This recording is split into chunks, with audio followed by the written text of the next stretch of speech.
a really good response on the first 201 video I put up on YouTube. So I've decided to go ahead and do a series of videos on fixing some of the more common problems with the 201, 190E, and 190D. The nice thing about this particular car here is it only has 124,000 miles on it. So unless I find something really wrong with the car, this car is worth restoring. And I mean restoring, not just, repairing, but I think I can make this into a very nice, exceptional 190E. I went around the body, checked the whole body over. There's absolutely no body damage, and it has original paint on every single panel. And that in itself is a big plus. And then looking into the interior, I looked at over very closely, and it doesn't even have any sagging or broken springs in the driver's seat.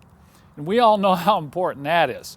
The interior is very nice. The carpets are going to need cleaning. No cracks in the dash, and the headliner and every other piece inside is in very good condition. And then finally, coming back to the engine, there's nothing major wrong with the engine. It's fairly clean. But there are some nagging problems that cropped up as I went and drove this car a little bit. Number one, the ABS brakes are pulsating, and that literally can drive you crazy. You're just rolling a little bit, and all of a sudden you'll feel the brakes start to pulsate. Another problem, when this car sits for a long time and it's cold, it'll have an inconsistent starting pattern. That's very typical on these 103 gas engines. It'll start up and then quit, and then it'll start up and quit again, and then finally it'll run smoothly. So that's going to have to be looked at. The other thing is I've got a little bit of stickiness on the sunroof, and it's not tilting properly. So this will give me a good opportunity to do a video on servicing and repairing that tilting sunroof mechanism. There's also evidence of some light smoking. When you sit at a stoplight for a long period of time and then take off, you can see that little poof of blue smoke, and you're probably thinking, well, Kent, how come you're looking at that? Because I know these 103 and 102 gas engines are very prone to valve guide seal problems. Those seals in the valve guides get hard, and that will allow oil to be sucked down into the combustion chamber and then burn out the back end. That's an advanced DIY job, but it's maybe something I will want to do in a future video, is to show how to remove that valve cover, pull the rockers, and replace the valve stem seals in this engine.